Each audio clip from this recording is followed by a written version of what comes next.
Minho wiped the sweat from his forehead and stared at the tangle of wires in front of him. He had been working for 16 hours straight, and his body was screaming for rest. The life support system in Section 7-C of the research station had broken down 3 days ago, and he was the only engineer qualified to fix it. The station couldn't afford any more delays. He finished connecting the last wire and ran a diagnostic check. Everything looked good. The system hummed back to life, and Minho allowed himself a small smile. Finally, he could take a break. Section 7-C was normally restricted, but it had been opened temporarily for the repairs. The area was mostly empty, filled with storage bays and equipment that nobody used anymore. Minho walked down the quiet corridor, his footsteps echoing in the silence. He found a storage bay filled with supply crates and soft packing materials. It looked comfortable enough. He told himself he would only sleep for 20 minutes. Just a quick nap to recharge, then back to work. There were still reports to file and equipment to check. But as soon as Minho lay down on a pile of thermal blankets, exhaustion hit him like a wave. His eyes closed, and within seconds he was deep asleep. Minho didn't know that his peaceful rest would start the biggest discovery in galactic history. Across the station, 3 small creatures were having an adventure. They were Velcrin cubs, the children of Jiho, the station's security chief. The cubs had been on a field trip with their class from the youth center. They were supposed to stay with their teacher, but the universe had other plans. The youngest cub, curious and brave, had seen a maintenance door left slightly open. The cub squeezed through, and the other 2 followed. They didn't mean to cause trouble. They just wanted to explore. Velcrin cubs looked like a mix between insects and something softer. They had 6 legs, smooth shells that shimmered in blues and greens, and large compound eyes that saw the world in ways humans couldn't understand. They also had delicate antennae that could sense things like temperature, movement, and emotions in the air around them. The 3 cubs wandered through Section 7C, their antennae twitching with excitement. Everything was new and interesting. They found old equipment, strange containers, and corridors that seemed to go on forever. But then the smallest cub stopped suddenly. Its antennae were pointing toward a storage bay. The cub sensed something unusual, something warm, something that felt safe in a way the cub had never experienced before. The other 2 cubs felt it too. Together, they moved toward the storage bay where Minho was sleeping. When they entered, they saw the human lying there, breathing slowly and deeply. The cubs should have been terrified. Velcrin cubs were prey animals in nature. They were taught from birth to fear large creatures, especially mammals with their sharp teeth and hunting instincts. But something was different about this human. The cubs moved closer, their antennae reaching out. They could sense the steady rhythm of Minho's breathing. They could feel the gentle warmth coming from his body. Most importantly, they could detect something in the air around him, some combination of chemicals and patterns that spoke directly to their primitive brains. This creature was not a threat. This creature was safe. This creature was like a parent's den. The cubs began to gather materials. They pulled thermal blankets from the crates. They found soft padding foam used for packing delicate equipment. They discovered rolls of cloth meant for cleaning. Working together with the instinct that drove their species to build nests, they constructed something around the sleeping human. They wove the materials together, creating a structure that surrounded Minho on all sides. They left openings for air to flow, but otherwise they built walls of softness and warmth. When they were finished, they crawled inside their creation and curled up against the human. The smallest cub pressed against Minho's side, feeling his heartbeat. The other 2 nestled near his legs and back. For the first time since leaving their parents' den, the cubs felt completely safe. They made soft chirping sounds, the noise that young Velcrins make when they are happy and content. Then they closed their many eyes and fell asleep. Hours passed. The youth center realized the cubs were missing. Alarms went off across the station. Yuna, a human security officer, received the emergency alert on her communication device. 3 Velcrin cubs were gone, and the entire station was searching for them. This was serious. Velcrin cubs were precious and fragile. They could panic easily, and panic could harm their developing minds. The whole station went into partial lockdown. Every security officer began searching their assigned areas. Tracking sensors were activated, scanning for the cubs' biological signatures. After 2 hours of searching, the sensors located them. They were in Section 7C in a storage bay that should have been empty. Yuna immediately called Jiho, the cub's parent. The security chief arrived within minutes, moving faster than anyone had ever seen a Velcrin move. A team of security officers gathered outside the storage bay. They moved quietly, careful not to make sudden noises. When they looked inside, everyone stopped and stared. The cubs had built a nest, an elaborate structure of blankets and padding and cloth. But that wasn't the shocking part. Inside the nest, curled up with the 3 cubs, was Minho. He was still sleeping peacefully, completely unaware that he had become part of something extraordinary. Jiho made a sound that human translators couldn't properly interpret. It was shock mixed with confusion mixed with fear. Velcrin cubs never did this. They never approached unknown species. They certainly never built communal nests with predators. Yet here were Jiho's offspring, sleeping peacefully against a human like it was the most natural thing in the world. Yuna wanted to wake Minho immediately and get the cubs out, but Jiho stopped her. The security chief explained that disturbing the cubs now could traumatize them. They were clearly in a deep state of contentment. Waking them suddenly might cause psychological damage, but leaving them was also risky. What if Minho woke up and startled the cubs? What if he moved too quickly? The situation was delicate and dangerous in ways nobody understood. Yuna made a call. She contacted Hana, the station's xenobiologist who specialized in studying young alien creatures. If anyone could understand what was happening, it would be her. Hana arrived quickly, her eyes wide with curiosity and concern. She set up scanning equipment outside the nest, careful not to disturb anyone inside. The scans showed incredible data. Minho's body temperature was slightly elevated from being enclosed in the nest. His breathing was deep and steady, the pattern of someone in the deepest stage of sleep. His brain waves showed strong delta patterns, the kind humans only produce during the most restful sleep. The cubs' biosigns were equally fascinating. Their stress hormones were almost non-existent. Their neural patterns showed contentment and security. They were more relaxed than cubs usually were, even in their own parents' care. Hana formed a theory, but it seemed impossible. Could humans emit some kind of signal when they slept? Something that alien juveniles interpreted as safety? It would explain everything, but it had never been documented before. The station's leadership gathered to watch through the security cameras. Scientists from multiple species began arriving, all wanting to see this unprecedented event. Nobody knew what to do. They could only wait and watch as a human and 3 alien cubs slept peacefully together, surrounded by a nest built from thermal blankets and trust. 3 more hours passed, and the corridor outside the storage bay had transformed into a command center. Security monitors were set up everywhere. Scientists huddled around data screens, whispering to each other in a dozen different languages and communication methods. Jiho stood closest to the door, barely moving, watching the cubs with an intensity that made the human officers nervous. Hana had been running scans nonstop. Every few minutes, she would check new data and shake her head in amazement. Nothing in her 15 years of studying alien biology had prepared her for this. She had written her doctoral thesis on juvenile development across species, and not once had she encountered anything like what she was seeing now. The other Velcrin parents had arrived too. They watched through the security feed, their mandibles clicking in anxiety and confusion. In Velcrin culture, cubs were everything. They only produced offspring once every 10 years, and each cub was precious beyond measure. Seeing their young with a predator species should have sent them into protective frenzy. Instead, they saw their cubs sleeping peacefully, looking more content than they had ever been outside their home dens. Yuna brought coffee for the human staff and nutrient packs for the alien observers. Nobody wanted to leave. This moment was too important, too strange, too fascinating. Station Commander Deho, a stern human who rarely showed emotion, had been standing in the corner for 2 hours. Just watching the screens, Hana finally spoke up, her voice cutting through the quiet conversations. She had a theory, she said, but it would sound crazy. Everyone turned to listen. Crazy was relative when you were watching 3 alien cubs sleeping in a nest they had built around a human. She explained what her scans had revealed. When humans entered deep sleep, they produced a specific combination of biological signals. Their breathing became rhythmic and predictable. Their body temperature stabilized at a slightly elevated level. They released certain pheromones through their skin.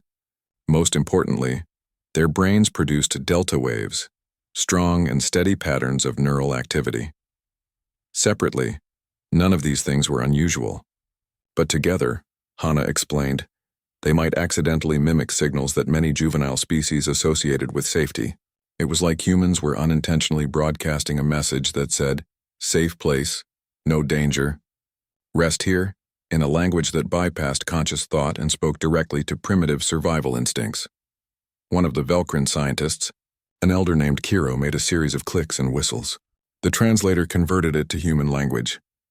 Kiro said that Velcrin cubs used their antennae to sense the safety of their environment.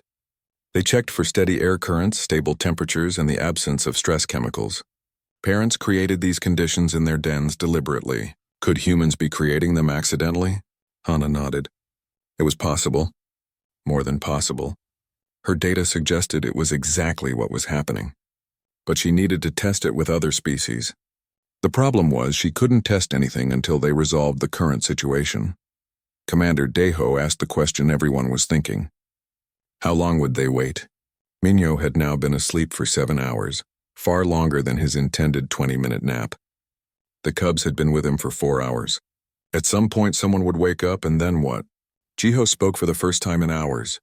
The security chief said they would wait as long as necessary. The cubs were clearly not in distress. In fact, they were healthier and calmer than Jiho had seen them in weeks. The station's youth center was a good facility, but it was also crowded and noisy. The cubs had been showing signs of stress. Now that stress was gone. But what about Minho? Yuna pointed out that the human had been working for 16 hours before falling asleep. He had to wake up eventually, and when he did, he would be surrounded by alien creatures he hadn't expected. How would he react? More importantly, how would the cubs react to his reaction? Hana suggested they prepare Minho before he woke up. They could use the communication system to speak to him softly, giving him information while he was still drowsy. It might help him stay calm when he opened his eyes. The plan was agreed upon. Hana would be the one to speak. She had a gentle voice, and she understood the stakes. Everyone took their positions. The room fell silent except for the soft sounds of breathing from inside the nest. Then Minho stirred. It was a small movement, just his hand twitching slightly, but in the command center everyone tensed. The smallest cub, still pressed against Minho's side, made a quiet chirp but didn't wake. Minho's breathing changed. He was starting to rise from the deepest level of sleep. Hana leaned toward her microphone, ready to speak. But before she could say anything, Minho's eyes opened. For a moment, he just stared at the ceiling of blankets above him, confused. Where was he?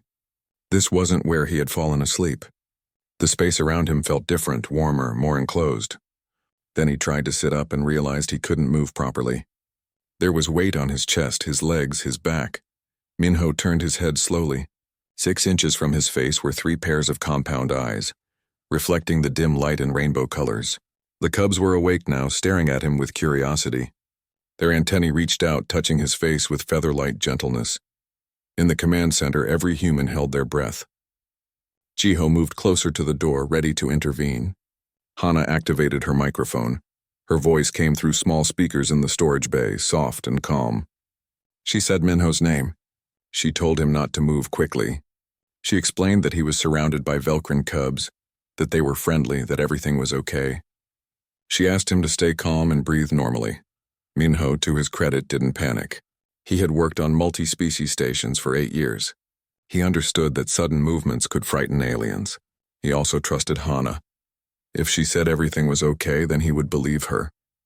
He forced his body to relax, even though his heart was pounding. The cubs seemed to sense his momentary fear. They made soft chirping sounds and pressed closer, their antennae stroking his arms and face. It was clearly meant to be comforting. Slowly, Minho's heartbeat returned to normal. The cubs chirped more happily. Then something happened that made everyone watching gasp. The smallest cub, the one that had first sensed Minho's presence, climbed onto his chest. The creature was about the size of a house cat, light but solid. It settled down right over Minho's heart and made a sound that every Velcrin in the room recognized immediately. It was the comfort sound. The noise that cubs only made with their parents in the safety of their home den, when they felt completely and utterly secure. Jiho made a sound that the translator couldn't interpret, but the emotion was clear. The security chief was overwhelmed. Hana spoke to Minho again. She told him he was doing great. She asked if he could try to sit up slowly. They needed to get him and the cubs out of the nest, but it had to be done carefully. Minho nodded slightly and began to move. He shifted his weight, moving in slow motion. The cubs moved with him, staying close. When he finally sat up, they surrounded his lap and pressed against his legs. One of them climbed onto his shoulder. They showed no signs of fear, only curiosity and contentment. Hana asked Minho to try standing. He did, moving like he was underwater. The cubs followed, staying within touching distance. Their antennae never stopped moving, constantly sensing him, constantly confirming that he was still safe. Security officers approached the door, ready to help. But the moment they came close, the cubs reacted. They made sharp hissing sounds and positioned themselves between the officers and Minho. They were protecting him. The officers backed away immediately. Jiho had to enter personally. The security chief moved into the storage bay slowly, making the soft clicking sounds that Velcrons use to calm their young. The cubs saw their parent and chirped excitedly, but they didn't leave Minho's side. They moved between Jiho and Minho, touching both. Clearly happy, but also clearly conflicted. It took 30 minutes to coax the cubs away from Minho. Even then, they kept looking back at him, their antennae pointing in his direction. Minho stood there, exhausted and confused, while Hana explained what had happened. He had apparently become the galaxy's first accidental alien parent. The next 2 weeks turned the research station into a circus. Scientists from every species came to study what had happened. Minho became the most examined human in the galaxy. He spent hours in medical bays while doctors ran every test imaginable. They measured his brainwaves, analyzed his breath, studied his skin chemistry, and recorded everything about how he slept. Hana led the research team, and she was determined to understand the phenomenon completely. She recruited scientists from 12 different species, each bringing their own expertise. Together, they created the most comprehensive study of human sleep biology ever conducted. The results were astonishing. Humans did indeed emit a specific combination of signals during deep sleep. Their breathing created regular patterns of air movement. Their bodies released a mixture of chemicals through their skin. Things like certain fatty acids and other compounds that most species couldn't even smell, but that registered on sensitive alien organs. Their brain activity produced electromagnetic patterns that some species could detect with their specialized senses. But the most important discovery was about temperature. Humans maintained a steady body temperature of about 37 degrees, even while sleeping. This warmth, combined with their breathing and the enclosed space of a nest, created conditions almost identical to what many species built for their young. It was like humans were living incubators of safety. Hana expanded her research. She brought in juvenile volunteers from other species, always with their parents' permission and under careful supervision. She asked Minho if he would participate in controlled experiments. He agreed, though he admitted he felt strange about the whole thing. The first test was with Karathi hatchlings. The Karathi were a reptilian species, about 4 feet tall when fully grown, with scales that changed color based on their emotions. Their young were born from eggs and needed constant warmth for proper development. 3 hatchlings were brought to a comfortable room where Minho was sleeping on a soft mat. At first, the hatchlings stayed near their parent, unsure about the strange human. But as Minho fell into deep sleep, they began to move closer. Their scales shifted from nervous orange to curious green. Within an hour, all 3 were pressed against Minho's sides, absorbing his warmth. They fell asleep quickly, something their parents said they rarely did in the station's youth center. The next test was with Talveen cubs. The Talveen were bear-like creatures covered in soft fur, gentle giants who stood 8 feet tall as adults. Their cubs were the size of human children, playful but often anxious in station environments. 2 cubs participated in the study. When the cubs entered the room where Minho was sleeping, they approached cautiously. Talveen had excellent senses of smell, and they spent several minutes just sniffing the air around the human. Then, apparently satisfied with what they detected, they lay down next to him. One cub even used Minho's arm as a pillow. Within minutes, they were snoring softly. Test after test produced the same results. Species that should have been wary of humans, that had no evolutionary connection to Earth, that came from planets hundreds of light years away, all of them showed the same response. Their young felt safe around sleeping humans. Hana published her findings in the Galactic Journal of Xenobiology. She titled the paper, Humanity as Inadvertent Safe Harbor, Cross-Species Juvenile Response to Human Sleep States. The paper became the most downloaded scientific publication in galactic history. Within days, every major news outlet in known space was reporting the story. The reactions were mixed.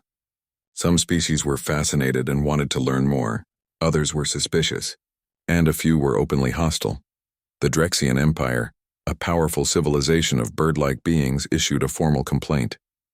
Their ambassador gave a speech at the Galactic Council, claiming that humans were using biological manipulation to control other species. The ambassador said that this sleep trick was probably just the first stage of a larger plan to infiltrate alien societies through their children. Ambassador Taeyang, representing Earth, had to defend humanity. He stood before the Galactic Council and argued that humans had no idea this effect existed until a maintenance worker accidentally fell asleep in the wrong place. There was no trick, no manipulation, no conspiracy. It was simply biology, an accident of evolution that humans and aliens just happened to share. The debate went on for hours. Some council members supported Taeyang.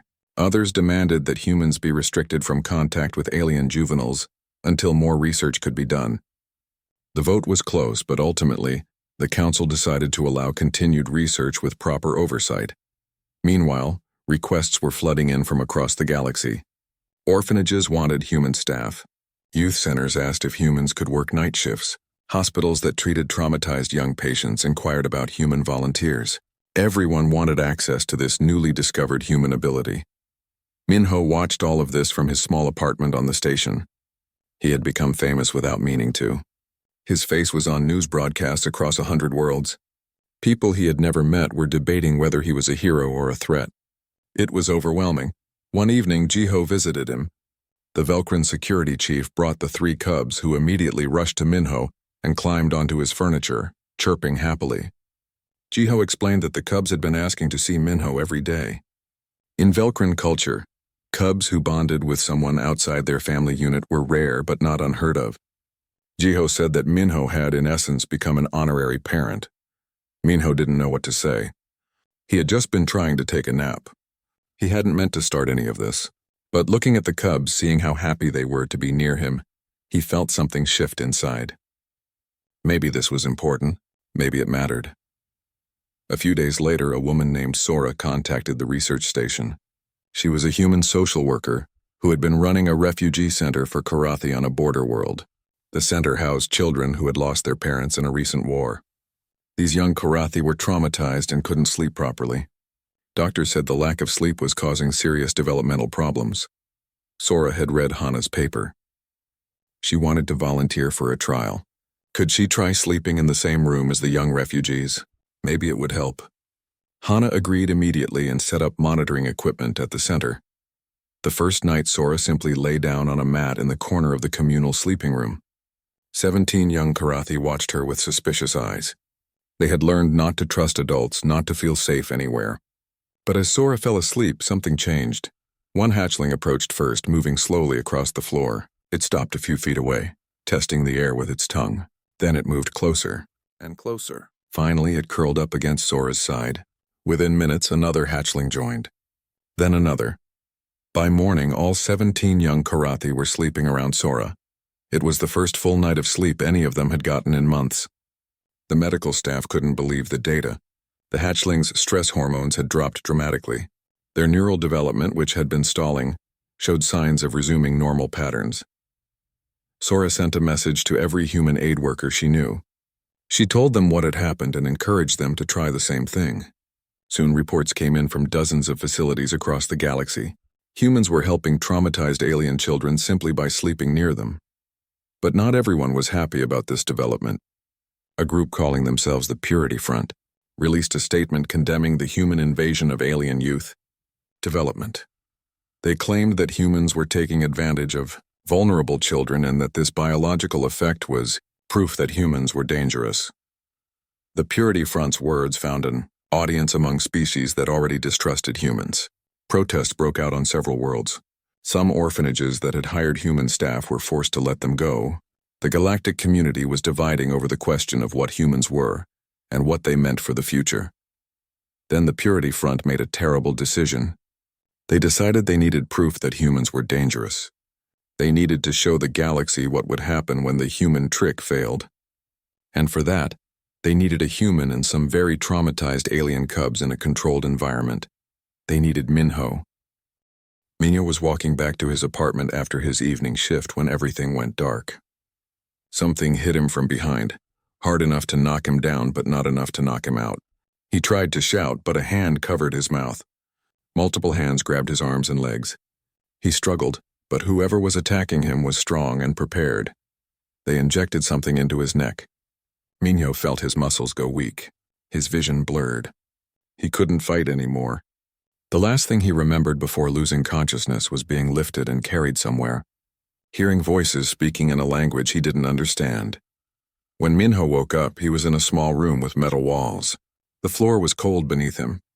There was a single light source in the ceiling, casting harsh shadows. He tried to stand but found his legs wouldn't work properly yet. Whatever they had injected him with was still wearing off. He looked around the room. In one corner he saw movement. Multiple small shapes huddled together in the shadows. As his eyes adjusted, he realized they were cubs. Not just one species, but several. He counted quickly. Maybe 10 or 12 young aliens, all pressed together like they were trying to disappear. Minho's heart sank. He didn't know where he was or who had taken him, but he understood this was bad, really bad. A voice came through speakers in the ceiling. It spoke in rough but understandable human language. The voice said that Minho was part of an experiment.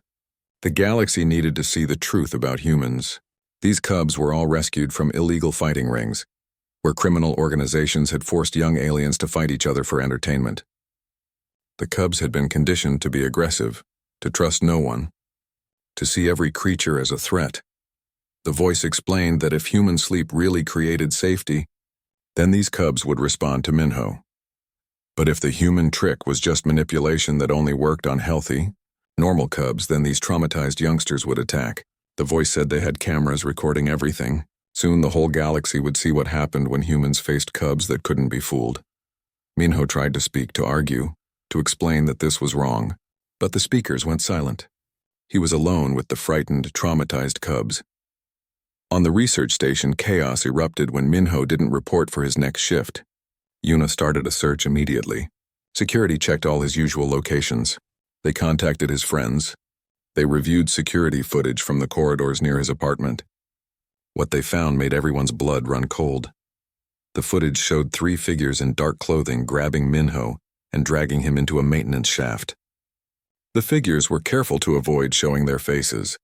They moved like professionals, like people who had planned this carefully. Within minutes, they had disappeared with Minho into the station's service tunnels. Commander Deho declared a station-wide emergency. Every available officer began searching. Jiho took personal command of the investigation, the Velkrin's mandibles clicking with barely controlled rage. Hana joined the search teams, refusing to stay in her lab while Minho was in danger. They searched for hours but found nothing. The kidnappers had vanished. Then a message came through on all official channels. It was from the Purity Front. They had Minho, and they were going to prove that humans were dangerous. The message included coordinates to a public broadcast channel. When the rescue team accessed the channel, they saw a live feed. Minho was in a cell and he was surrounded by alien cubs. The cubs were clearly in distress, making sounds of fear and aggression. Some were larger than the others, old enough to be dangerous if they attacked. The broadcast was already being watched by millions across the galaxy. Back in the cell, Minho was trying to assess his situation. The cubs hadn't attacked yet, but they weren't approaching either. They stayed in their corner, watching him with frightened eyes. Some hissed when he moved. Others made sounds like crying. These were damaged children, and Minho's heart broke for them. He knew what the kidnappers wanted. They wanted violence. They wanted the cubs to attack him, to prove that the human sleep effect didn't work on traumatized youngsters. But Minho wasn't going to give them that. He wasn't going to let these cubs be used as weapons, and he wasn't going to let them hurt themselves further by forcing them to attack someone. So Minho did the only thing he could think of. He sat down against the wall, making himself as small and non-threatening as possible. He spoke softly, telling the cubs that he wasn't going to hurt them. He didn't know if they understood his words, but maybe they would understand his tone. The cubs didn't respond. They stayed in their corner, some of them making aggressive sounds. Minho kept talking anyway. He told them stories about Earth, about oceans and mountains and the stars at night. He sang songs his mother had taught him when he was young. His voice cracked with fear, but he kept going. Hours passed. Minho was exhausted, still recovering from whatever drug they had given him. His body wanted sleep, but he forced himself to stay awake. He couldn't risk falling asleep and startling the cubs. That would give the Purity Front exactly what they wanted, but eventually exhaustion won. Minho's eyes closed. His head drooped. He tried to fight it, but his body had reached its limit. He slumped against the wall and fell into a deep, dreamless sleep. Across the galaxy, millions watched the broadcast. They waited to see what would happen. The Purity Front's message board filled with comments. Some people were cheering, waiting for the cubs to prove that humans were dangerous.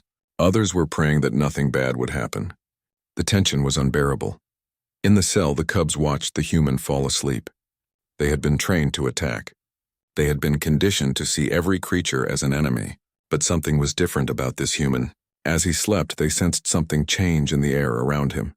The smallest cub, a Karathi hatchling with scars on its scales, moved first. It had been in the fighting ring the longest. It had suffered the most. But something about the sleeping human pulled at instincts deeper than its training. The hatchling moved across the cell floor slowly, cautiously. It stopped a few feet from Minho. It tasted the air with its tongue, checking for danger. There was no aggression in the human's scent. No threat, only warmth and the steady rhythm of breathing. The hatchling moved closer. It touched Minho's leg gently, ready to jump back if the human reacted. But Minho didn't move. He just kept breathing slowly, his chest rising and falling in a peaceful rhythm. The hatchling pressed closer, feeling the warmth of the human's body. For the first time since being captured by the fighting ring, the hatchling felt something it had almost forgotten: safety. It curled up against Minho's leg and closed its eyes. Another cub saw this and moved forward. A Talveen with torn fur and frightened eyes. Then another. A small Velcrin with a damaged antenna. One by one, the traumatized cubs approached the sleeping human. They moved slowly, fighting against their conditioning, drawn by something stronger than their fear. They didn't build a nest this time. They simply pressed close, seeking warmth and comfort. They found places against Minho's sides, his back, his legs. The larger cubs positioned themselves protectively around the smaller ones, creating a living barrier between the human and any potential threats. And then, for the first time in months or years, the cubs slept. Not the light, fearful sleep they had learned in the fighting rings. Real sleep, deep and healing and safe. The galaxy watched in stunned silence. This wasn't what anyone had expected. The Purity Front's broadcast had backfired spectacularly. Instead of showing humans as dangerous, they had shown something else entirely. They had shown that even the most traumatized, most damaged young beings could find peace with a sleeping human. On the research station, Hana was tracking the broadcast signal, trying to find where Minho was being held. Jiho had assembled a rescue team. Yuna was coordinating with local law enforcement on nearby stations and ships. They were getting close. They would find him soon. But for now, in a cold cell somewhere in space, a human engineer and 12 broken children slept together, proving something that would change the galaxy forever. Minho woke slowly, feeling weight pressing against him from all sides. For a moment, he forgot where he was. Then memory crashed back: the kidnapping, the cell, the traumatized cubs. He opened his eyes carefully, afraid of what he might see. 12 young aliens were sleeping around him. They were pressed close, their bodies warm against his. Some were making soft sounds in their sleep, peaceful sounds that Minho hadn't heard from them before. The smallest Karathi hatchling was curled directly on his chest, its scales shifting through calm blue colors. Minho's throat tightened with emotion. These poor cubs had been through hell. They had been stolen from their families, forced to fight, treated like objects instead of children. And somehow, despite everything, they had trusted him enough to sleep. He stayed very still, not wanting to wake them. His body was stiff from sleeping against the wall, but he ignored the discomfort. These cubs needed rest more than he needed to stretch, so he sat there, becoming a living pillow, and let them sleep. Outside the cell, the Purity Front members were in chaos. Their plan had completely fallen apart. The broadcast was supposed to show humans as dangerous manipulators. Instead, it had shown something they couldn't explain away. The galaxy had watched traumatized cubs that had been trained to attack anything, choose to sleep peacefully with a human. The organization's communication channels were flooded with angry messages. Former supporters were demanding explanations. News outlets were calling them criminals for kidnapping Minho and putting cubs in danger. Several governments had issued arrest warrants for everyone involved. The Purity Front was collapsing. Meanwhile, Hana had tracked the broadcast signal to an old cargo ship orbiting a dead moon. The ship had been registered as abandoned, making it perfect for hiding. Jiho's rescue team was already on their way in a fast military vessel. They would arrive within the hour. Yuna was coordinating with the local system's patrol ships. They had surrounded the cargo ship, making sure no one could escape. The Purity Front members inside were trapped. They had nowhere to go. Back in the cell, one of the cubs started to wake. It was a Talveen cub, larger than the others, with scars across its muzzle. The cub opened its eyes and saw Minho looking back. For a moment, they just stared at each other. Then the cub made a soft sound, almost like a purr, and nuzzled against Minho's arm. Other cubs began waking too. Unlike before, when they had been frightened and aggressive, they were calm now. They stretched and yawned and made sleepy sounds. Several of them stayed pressed against Minho, like they were reluctant to leave the warmth and safety they had found. Minho heard sounds outside the cell, footsteps running, voices shouting in different languages, something heavy hitting metal. The cubs heard it too and tensed, their momentary peace disturbed by the reminder of danger. Minho started singing softly. It was an old lullaby his grandmother used to sing, something about stars and dreams and being safe at home. His voice was rough and off-key, but the cubs responded to it. They pressed closer to him, seeking reassurance. Minho kept singing even as the sounds outside grew louder. Then the cell door exploded inward. Smoke filled the room. The cubs cried out in fear, but Minho wrapped his arms around as many as he could reach, trying to shield them. Figures moved through the smoke, but Minho couldn't see who they were. A familiar clicking sound cut through the chaos. Jiho's voice came next, speaking in soothing tones that worked across species. The smoke began to clear, and Minho saw the Velcrin security chief along with Yuna and a dozen other rescue team members. The cubs recognized Jiho. Some of them had been brought to the research station before being stolen by the fighting rings. They knew the security chief meant safety, but they didn't run to the rescue team. They stayed pressed against Minho, looking between him and the newcomers like they couldn't decide where they felt safer. Yuna moved slowly into the cell, her hands raised to show she meant no harm. She spoke to Minho first, asking if he was hurt. He shook his head. He was fine. Scared and sore, but fine. The cubs were what mattered. They needed medical attention and proper care. Hana entered next, carrying scanning equipment. She immediately began checking the cubs' vital signs from a distance, not wanting to frighten them. What she found amazed her. Despite the trauma they had experienced, despite being kidnapped again and placed in a cell, the cubs' stress levels were lower than they should be. Their bodies showed signs of genuine rest, the kind that promoted healing. It took almost an hour to coax the cubs away from Minho. They didn't want to leave. Even when their species' medical specialists arrived with food and soft blankets, the cubs kept looking back at the human. Several of them cried, making sounds of distress when they were carried away. Minho felt tears on his own cheeks as he watched them go. He had been their safety for just a few hours, but it had created a bond. He found himself hoping that wherever these cubs ended up, they would find peace. They deserved so much better than what they had been given. The Purity Front members were arrested. 13 people from 4 different species were taken into custody, charged with kidnapping, child endangerment, and terrorism. The leader of the group, a Drexian named Kelrax, tried to argue that they had been trying to protect the galaxy. No one wanted to hear it. The broadcast of traumatized cubs finding comfort with a human had become the most watched video in galactic history. There was no coming back from that. The trial was brief. All 13 members were found guilty and sentenced to long prison terms. More importantly, their actions had the opposite effect of what they intended. Instead of turning people against humans, the broadcast had convinced the galaxy that the human sleep effect was real and powerful. Even cubs that had been conditioned to be aggressive could find peace with a sleeping human. The Galactic Council held an emergency session. They drafted what became known as the Safe Harbor Accord. The Accord recognized that humans possessed a unique biological trait that could comfort distressed juveniles across species. It wasn't manipulation or a trick. It was simply an accident of evolution, one that could be used to help countless young beings who needed comfort. The Accord established guidelines for humans working with alien young. Background checks would be required. Training would be provided. Oversight committees would monitor all programs. But humans would be welcome in orphanages, youth centers, hospitals, and refugee facilities across the galaxy. Within weeks, thousands of humans volunteered. Teachers, nurses, social workers, and ordinary people who just wanted to help. They spread across known space, bringing their strange gift to places that desperately needed it. Orphanages reported better sleep patterns among their charges. Hospitals saw faster recovery times in young patients.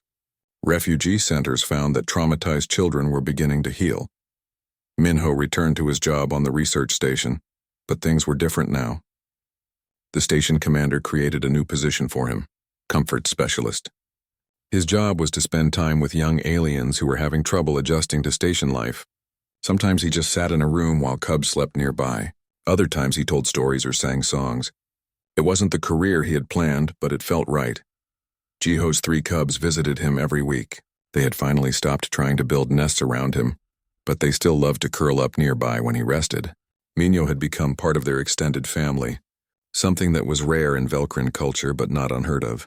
Sora, the woman who had volunteered at the Karathi Refugee Center, became the director of the first Human Comfort Specialist training program. She taught other humans how to work with alien young, how to recognize signs of distress, how to create safe environments. Her program became the model that other facilities copied. The 12 cubs that Minho had protected in the cell were given special care. They were placed in a rehabilitation facility designed specifically for traumatized young beings. Human specialists worked there, helping the cubs learn to feel safe again. It would take years, but the cubs were healing. Several of them asked to see Minho regularly, and he visited whenever he could. 6 months after the kidnapping, Hana published a follow-up to her original paper.